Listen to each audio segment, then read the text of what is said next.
नमस्कार, मैं हूं आपके साथ शिखा चौहान और आप देख रहे हैं इस वक्त पीआरबी। सत्ता की इस रेस में बीजेपी दिल्ली में भले ही आगे निकल गई हो, लेकिन ये जीत बीजेपी के लिए कहीं ना कहीं किरकिरी होती दिख रही है। अगर हम दिल्ली को छोड़ दें, दूसरे राज्यों की बात करें तो चाहे बिहार लें या महाराष्ट्र लें या अब आंध्र प्रदेश, किसी भी राज्य से बीजेपी के लिए जहां बीजेपी गठबंधन में सरकार बनाए हुए है, खबरें अच्छी नजर नहीं आ रही है। देखिए, चंद्रबाबू नायडू ने रातों रात दिल्ली की टेंशन बढ़ा दी। चंद्रबाबू नायडू ने नीतीश कुमार के बाद अब चंद्रबाबू नायडू ने बीजेपी को एक बड़ा तगड़ा झटका दिया है। क्या कुछ है खबर वो भी आपको बताएंगे, लेकिन इससे पहले आपका जानना जरूरी है कि देखिए, तीन राज्य, एक तो अठावले हो गए महाराष्ट्र से, दूसरा बिहार से नीतीश कुमार हो गए, सब पे आएंगे एक एक करके। लेकिन आज शुरुआत करेंगे हम आंध्र प्रदेश से। देखिए, आंध्र प्रदेश के सीएम है चंद्रबाबू नायडू। उन्होंने बीजेपी के अगेंस्ट जाके, बीजेपी की जो एक विचारधारा है, बीजेपी जिस मुद्दे पर जो है लड़ती आ रही, जिस मुद्दे पर शुरुआत से बात करती आ रही है, और देखिए गठबंधन का नियम है कि पार्टी के खिलाफ नहीं जाना होता, उस नियम को तोड़ के चंद्रबाबू नायडू बीजेपी के खिलाफ जाकर चंद्रबाबू नायडू ने आंध्र प्रदेश के लिए एक अहम फैसला लिया है। वो फैसला यह है कि जो बीजेपी डे वन से, कांग्रेस की सरकार है तेलंगाना में, तेलंगाना के सीएम रेवंत रेड्डी की तरफ से एक बड़ा फैसला जारी किया गया था कि 2 मार्च से 31 मार्च तक, रमजान के पावन महीने में जो सरकारी कर्मचारी हैं उनको छुट्टी देने का काम, उनका जो समय है, जैसे 9 to 5 जॉब होती है तो 9 to 4, 1 घंटे पहले जाने की जो है उनको अनुमति दी गई थी। बीजेपी ने इसका कड़ा विरोध किया और बीजेपी ने कई सारे आरोप कांग्रेस पर लगाए, रेवंत रेड्डी पर लगाए। और बीजेपी का कहना था कि ये जो है तुष्टीकरण की राजनीति कांग्रेस जो करती आ रही है 70 सालों से, वही राजनीति जो है अब तेलंगाना में कर रही है। ऐसे गंभीर आरोप जो है कांग्रेस पर लगाए गए बीजेपी के द्वारा। उसके बाद देखिए, कांग्रेस जो है हिंदू त्योहारों को जो है नजरअंदाज करती है, उनका मजाक बनाती है और उनकी वैल्यू नहीं करती है, और एक जो समुदाय है उसको जो है काफी इंपॉर्टेंस देती है। ऐसे जो है तमाम आरोप लगाए गए थे और बीजेपी की तरफ से कहा गया था कि जो नियम है, जो कानून है, जो जिसको हम सेक्युलरिज्म बोलते हैं, उसको रखना चाहिए और नियम सबके लिए होना चाहिए, वरना किसी के लिए नहीं होना चाहिए। ऐसे तमाम आरोप जो है बीजेपी की तरफ से लगाए गए थे कांग्रेस को लेकर। और एक स्ट्रॉन्ग जो इस मुद्दे को, एक स्ट्रांगली इस मुद्दे पर जो है स्टैंड लिया गया था। लेकिन अब वही मुद्दा जिस पर बीजेपी लड़ रही थी, जिस पर बीजेपी इतने बड़ी बड़ी बातें बोल रही थी, उसी मुद्दे को लेकर सेम चीज चंद्रबाबू नायडू ने तेलंगाना से उठा के आंध्र प्रदेश में पटक दी। जी हाँ, चंद्रबाबू नायडू ने आंध्र प्रदेश में हाल ही में जो है जारी किया है आदेश कि अब रमजान की छुट्टी के लिए जो सरकारी कर्मचारी हैं उनको अपना जो समय होता है, जो जॉब की उनकी टाइमिंग होती है, उससे 1 घंटे पहले जो है छुट्टी देने का काम आंध्र प्रदेश की सरकार द्वारा किया गया था। अब इस पर बीजेपी क्या बोलेगी, क्योंकि बीजेपी देखिए, अब तो यहाँ पे जो बीजेपी बार बार बोलती है कि दोहरा चरित्र देखने को मिलता है और जो ये लोग हैं कांग्रेस के डबल स्टैंडर्ड है, तो अब इस पर बीजेपी क्या एक्शन लेती है, इस पर बीजेपी क्या कही। क्योंकि देखिए, चंद्रबाबू नायडू बीजेपी के साथ गठबंधन में, एनडीए के, और पार्टी के खिलाफ जाके, पार्टी की विचारधारा के जो है खिलाफ जाके, हालांकि अगर विचारधारा की बात करें उस पर भी बाद में आएंगे, ना तो बीजेपी की विचारधारा नीतीश कुमार से मिलती है ना चंद्रबाबू नायडू से मिलती है, लेकिन फिर भी मजबूरी है, सत्ता का मोह जो है जिसके साथ जो है इन लोगों को जोड़ के रखे है। लेकिन अभी मुद्दे पे आते हैं आंध्र प्रदेश। तो आंध्र प्रदेश में जब चंद्रबाबू नायडू ने ये आदेश दिया, उसके बाद बीजेपी की तरफ से कुछ भी अभी तक प्रक्रिया नहीं आई है। जो बीजेपी बढ़ चढ़कर कांग्रेस के खिलाफ बोल रही थी, आपको बता दें कि नीतीश कुमार अपने तेवर दिखा चुके हैं और इस खबर को लेकर अब सवाल ये उठ रहे हैं कि क्या जो चंद्रबाबू नायडू हैं उनके भी बागी तेवर नजर आ रहे हैं बीजेपी को लेकर। क्योंकि देखिए, चंद्रबाबू नायडू और नीतीश कुमार दो वो स्तंभ हैं, दो वो खंभ हैं जिसको पकड़कर बीजेपी सत्ता पर कायम है। अगर नीतीश कुमार हटते हैं तो बीजेपी को इतना नुकसान नहीं होगा, लेकिन अगर चंद्रबाबू नायडू हटते हैं और नीतीश कुमार दोनों हटते हैं तो प्रधानमंत्री मोदी की कुर्सी तक खतरे में आ जाएगी। यही कारण है कि जब नीतीश कुमार बार बार दिल्ली जाते हैं, उनको किसी का समय नहीं मिलता। प्रधानमंत्री तो छोड़िए, बीजेपी के किसी बड़े नेता का समय नहीं मिलता। लेकिन जब चंद्रबाबू नायडू दिल्ली जाते, 1 बार जाए, 2 बार जाए, 3 बार जाए, हर बार बड़े नेता तो छोड़िए, प्रधानमंत्री मोदी से मुलाकात करके वापस लौटते। तो चंद्रबाबू नायडू जो बीजेपी में जो है जिनका दबदबा कायम है, जो बीजेपी एक हिंदुत्व की राजनीति पर जो है लड़ती है, जो बीजेपी इतने सारी बातें बोलती है, जो भी कांग्रेस पार्टी एक्शन लेती है उस पर बोलने का काम करती है, लेकिन अब जब उनके ही सहयोगी ये कदम उठा रहे, इसको लेकर बीजेपी इस पे क्या एक्शन लेगी ये देखना काफी दिलचस्प होगा। लेकिन आपको बता दें कि ये वही चंद्रबाबू नायडू हैं जो अभी कुछ दिनों पहले मैंने आपको अपनी खबर में बताया था कि जो तेलंगाना के सीएम है रेवंत रेड्डी, उनसे मुलाकात कर आए हैं विदेशी धरती पर, और दोनों ने एक दूसरे की जमकर तारीफ की। और अब खबरें तो ये भी आ रही हैं कि चंद्रबाबू नायडू हूबहू रेवंत रेड्डी के नक्शे कदम पर चल रहे हैं। तो इससे क्या अंदाजा लगाया जाए, क्या चंद्रबाबू नायडू भी धीरे धीरे कांग्रेस की तरफ रुख कर रहे हैं? क्या चंद्रबाबू नायडू भी जैसे नीतीश कुमार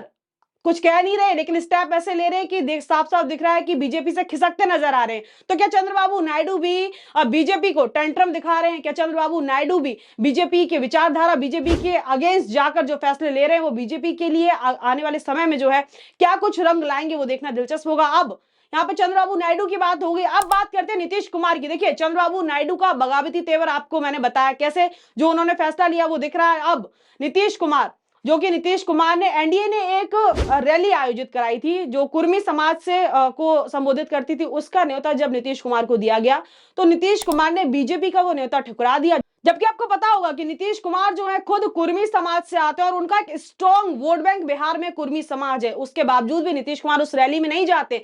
बीजेपी नीतीश कुमार को छोड़ के एक दूसरा कुर्मी नेता लेके आती है जो रैली है उसको संबोधित करते हैं। इसका मतलब कहीं ना कहीं बीजेपी अंदर ही अंदर नीतीश कुमार की पार्टी जेडीयू को तोड़ने का काम कर रही है, काटने का काम कर रही है, क्योंकि ये तो नीतीश कुमार का वोट बैंक है। फिर एनडीए के रैली करने का क्या मतलब रहा बिहार में? लेकिन बीजेपी ने वो रैली की जिसमें साफ तौर पर नीतीश कुमार ने जाने से इनकार कर दिया। वहीं दिल्ली के लिए, बीजेपी के लिए दिल्ली आज का दिन बहुत बड़ा दिन, 20 फरवरी जो है सीएम की शपथ ग्रहण समारोह है, उसका न्योता भी नीतीश कुमार ने ठुकरा दिया। देखिए मीडिया के सामने जो भी सवाल पूछे जाते हैं कोई भी कुछ नहीं बोलता, बहुत दिखाया जाता है कि संबंध बहुत अच्छे चल रहे हैं, लेकिन ये क्या कारण है? वही नीतीश कुमार अपने बॉडीगार्ड की बेटी की शादी में दिल्ली सारी प्रगति यात्रा कैंसिल करके दिल्ली जाते हैं, लेकिन जब दिल्ली में इतना बड़ा भाजपा के लिए दिन है तो नीतीश कुमार जाने से इनकार कर देते हैं और बहाना बताते हैं कि प्रगति यात्रा, ये प्रगति यात्रा बॉडीगार्ड की बेटी की शादी के लिए कैंसिल कर दी नीतीश कुमार ने, लेकिन भाजपा के कार्यक्रम में जाने से इनकार कर दिया। और अब सवाल यह भी है कि दिलचस्पी लोगों की इसमें भी बनी हुई है कि 24 फरवरी को प्रधानमंत्री मोदी बिहार जा रहे हैं और बिहार में नीतीश कुमार क्या मोदी जी के साथ मंच शेयर करेंगे? क्योंकि नीतीश कुमार जब जब दिल्ली गए भाजपा के किसी नेता ने उनको वक्त नहीं दिया, उनसे मुलाकात नहीं हुई। खबरों का जो बाजार है बहुत तेजी से गर्म हुआ कि नीतीश कुमार पीएम मोदी से मिलेंगे, नड्डा से मिलेंगे, बिहार की जो भविष्य है उस पर बातचीत करेंगे, लेकिन ऐसा कुछ नहीं होता। नीतीश कुमार जैसे जाते हैं वैसे ही वापस आ जाते हैं। हालांकि इल्जाम भी बहुत बार लग चुके, तेजस्वी यादव जैसे बड़े नेता कह चुके कि नीतीश कुमार की अब पार्टी में वो जगह नहीं रही है, वो दबदबा नहीं रहा है।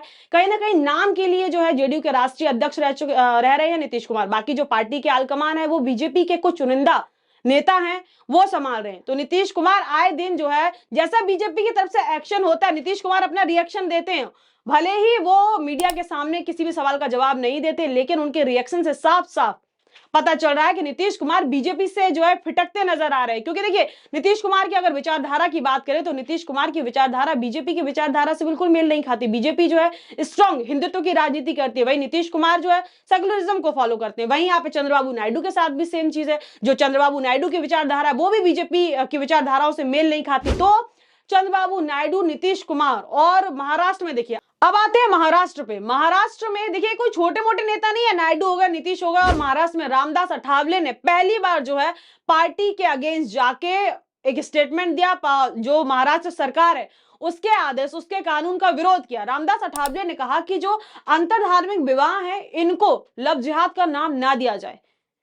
और आपको पता है कि बीजेपी के पास 2-3 ही बड़े मुद्दे हैं और इस मुद्दे को लेकर बीजेपी स्ट्रांगली वोटर्स से जो है वोट मांगने का काम करती है। अब इस मुद्दे को लेकर रामदास अठावले ने जो है पार्टी के विरोध जाकर ये स्टेटमेंट दे दिया, ये बात कह दी कि जो ये अंतर धार्मिक विवाह इनको लव जिहाद का नाम ना दिया जाए। और लव जिहाद शब्द बीजेपी के लिए कितना इंपॉर्टेंट है, कितना मायने रखता है, ये जग जाहिर है। आप सभी को पता है कि लव जिहाद के नाम पर कैसे राजनीति होती है भारत में, ये 2014 से हमको बाखूबी देखने को मिली है। तो अब इस पर रामदास अठावले ने विरोध किया। अब इस विरोध के भी कई सारे जो है कारण बताए जा रहे हैं, मायने बताए जा रहे हैं कि बीजेपी के जो अंदर के ही नेता हैं, महाराष्ट्र में रामदास अठावले, बिहार में नीतीश कुमार, अब आंध्र प्रदेश में लो तो फिर चंद्रबाबू नायडू, ये सारे बड़े बड़े दिग्गज नेता, ये कोई चुटपुटिया नेता नहीं है, छोटे मोटे नेता नहीं है, बड़े बड़े नेता बीजेपी से जो है बीजेपी के विचारधाराओं के खिलाफ जाकर, बीजेपी के खिलाफ जाकर मीडिया के सामने जो है अपने स्टेटमेंट दे रहे हैं, चीजें रख रहे हैं और ऐसे कदम उठाए जा रहे हैं। हालांकि जब मीडिया सवाल पूछती है तो कुछ नहीं बोलते, सब बताते हैं कि बहुत अच्छा चल रहा है, लेकिन जो ये एक्शन ले रहे हैं, जो इनकी तरफ से जो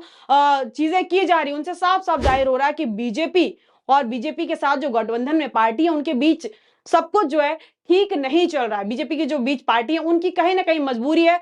देखिए खबरें तो ये भी आ रही हैं कि नीतीश कुमार मजबूरी में गठबंधन के साथ है, जहां उनको अच्छा अपॉर्चुनिटी मिली, अच्छा ऑफर मिला। हालांकि ऑफर तो दोनों हाथ में, लालू यादव का ऑफर अभी भी वैलिड है नीतीश कुमार के लिए, और इंडिया गठबंधन तो दोनों तरफ से जो है हाथ फैलाए रेडी है नीतीश कुमार के वेलकम के लिए। वहीं चंद्रबाबू नायडू है नीतीश जो माफ कीजिए कांग्रेस की कॉपी करने पे लगे। जहां तेलंगाना में जो कांग्रेस फैसले ले रही है, चंद्रबाबू नायडू सेम फैसले ले रहे हैं। एक तरफ जहां बीजेपी कड़ा विरोध कर रही है उन फैसलों का, चंद्रबाबू नायडू सेम वही हरकतें जो है कॉपी पेस्ट कर रहे हैं। अब इस पूरी खबर को लेकर क्या कुछ हेडलाइंस चल रही हैं, इन तीनों जो मैंने आपको तीन, बिहार, तेलंगाना, आंध्र प्रदेश और महाराष्ट्र, जो बीजेपी जिसमें बीजेपी गठबंधन में उन राज्यों में जो सरकार चली उनको लेकर क्या कुछ हेडलाइंस चल रही है, एक बार वो सुनिए।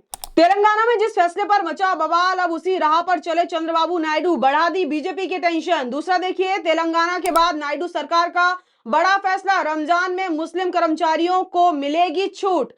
आगे देखिए, तेलंगाना के बाद अब आंध्र प्रदेश भी रमजान में मिलेगी छुट्टी, सीएम चंद्रबाबू नायडू के फैसले ने बढ़ाई बीजेपी की मुसीबत। दूसरा देखिए, नायडू सरकार ने भी रमजान पर मुस्लिम कर्मचारियों को दी छुट्टी, किया छुट्टी का ऐलान। और देखिए अब बिहार पर, देखिए बिहार को लेकर क्या कुछ हेडलाइंस चल रही है। दिल्ली सरकार के शपथ ग्रहण समारोह में शामिल नहीं होंगे नीतीश कुमार, बिहार के सीएम ने इस वजह से लिया बड़ा फैसला। दूसरा देखिए, गठबंधन की रैली से गायब नीतीश कुमार, क्या एनडीए में सब ठीक चल रहा है। तीसरा देखिए, अब देखिए महाराष्ट्र को लेकर देखिए, रामदास अठावले ने किया महाराष्ट्र सरकार के इस कदम का विरोध, कहा धार्मिक अंतर्धार्मिक विवाह जो है लफ्जात का नाम नहीं देना चाहिए। अब इसको लेकर आर्टिकल देखिए, वो भी आपको पढ़ के बताती हूँ। रामदास अठावले ने कहा कि अंतर्धार्मिक विवाह को लफ्जहाद कहना गलत है, धर्मांतर रोकने के लिए प्रावधान होना चाहिए, धार्मिक सौहार्द को बिगाड़ने से रोकने के लिए कदम उठाने जाने चाहिए। तो ये तो थी वो तमाम हेडलाइंस जो इन सारे मुद्दों को लेकर चल रही थी, लेकिन अब आंध्र प्रदेश का जो मुद्दा गरमाया हुआ उसको लेकर क्या कुछ आर्टिकल्स लिखे जा रहे हैं, एक बार वो भी सुनिए आप। तेलंगाना के बाद अब आंध्र प्रदेश सरकार ने भी रमजान के महीने में मुस्लिम सरकारी कर्मचारियों को 1 घंटा पहले कार्यालय छोड़ने की अनुमति दे दी है। मुख्यमंत्री चंद्रबाबू नायडू की सरकार ने इसका ऐलान किया। यह फैसला ऐसे समय पर सामने आया है जब तेलंगाना में इसी मुद्दे पर बीजेपी की ओर से रेवंत रेड्डी की सरकार का विरोध किया जा रहा है, और नायडू सरकार के फैसले ने बीजेपी की कहीं ना कहीं टेंशन बढ़ा दी, जैसा कि मैंने आपको बताया। आगे देखिए, तेलंगाना में बीजेपी ने इस फैसले को तुष्टीकरण की राजनीति बताया और कांग्रेस सरकार पर हमला बोला, लेकिन आंध्र प्रदेश में एनडीए के सहयोगी चंद्रबाबू नायडू की सरकार ने भी यही फैसला लिया है। इसके पीछे अब बीजेपी जो है असहज हो गई, ऐसा तमाम जो चीजें हैं आर्टिकल में लिखी गई हैं। लेकिन आपको अब वो आर्टिकल पढ़कर बताती हूं जिसमें बीजेपी ने कड़ा विरोध किया और कांग्रेस पर क्या क्या आरोप लगाए इस फैसले को लेकर, एक बार देखिए। राज्य सरकार के फैसले पर बीजेपी विधायक राजा सिंह ने सवाल उठाया कि इस कदम की जो है आलोचना की, इसके साथ ही कांग्रेस पर पक्षपात करने का आरोप लगाया। उन्होंने सोशल मीडिया पर सर्कुलर जारी करते हुए कहा कि तेलंगाना सरकार रमजान के लिए जल्दी छुट्टी देती है लेकिन हिंदू त्योहारों को अनदेखा करती है, सभी के लिए अधिकार जो है समान होने चाहिए। जैसा कि मैंने आपको अपनी खबर में बताया, हूबहू आर्टिकल में वही लिखा है जो बीजेपी ने आरोप लगाए। लेकिन अब जब चंद्रबाबू नायडू ने यह फैसला लिया, अब इस पर बीजेपी क्या एक्शन लेगी, क्या इस पर भी बीजेपी जो है सामने आएगी और चंद्रबाबू नायडू को फटकार लगाई? क्योंकि मुझे तो नहीं लग रहा कि बीजेपी लगा पाएगी, क्योंकि जिस चंद्रबाबू नायडू अगर 4 बार 10 बार भी जाते एक महीने में तो प्रधानमंत्री मोदी खुद मिलते हैं, क्योंकि पता है अगर इनका साथ छूट गया तो प्रधानमंत्री की कुर्सी जो है खतरे में आ जाएगी। अब एक बार आप वो भी देख लीजिए कि किन किन कर्मचारियों को जो है आंध्र प्रदेश और तेलंगाना में रमजान के पावन महीने पर जो है छुट्टी 1 घंटे पहले मिलेगी। देखिए आप, सरकारी कर्मचारी, शिक्षक और संविदा कर्मचारी और आउटसोर्सिंग कर्मचारी, बोर्ड और निगम के कर्मी, सार्वजनिक क्षेत्र के कर्मचारी। सरकारी आदेश में क्या कहा गया वो भी एक बार सुनिए। आंध्र प्रदेश की सरकार के आधिकारिक आदेश में कहा गया कि मुस्लिम सरकारी कर्मचारियों, शिक्षक, संविदा, आउटसोर्सिंग, बोर्ड और सार्वजनिक क्षेत्र के कर्मचारियों को 2 मार्च से 30 मार्च तक सभी दिवसों पर कार्यालय या स्कूल छोड़ने की अनुमति दी गई है ताकि वे अपने आवश्यक जो धार्मिक अनुष्ठान है उनको जो है पूरा कर सकें। तो ये तो थी वो तमाम खबर बिहार, तेलंगाना, आंध्र प्रदेश और महाराष्ट्र को लेकर जो मैंने आपको बताई। तो इस मुद्दे में बस इतना ही, लेकिन आपकी क्या राय इस पूरे मुद्दे को लेकर हमें कमेंट सेक्शन में बताना ना भूलें, और तब तक के लिए मुझे दीजिए इजाजत। बहुत बहुत धन्यवाद।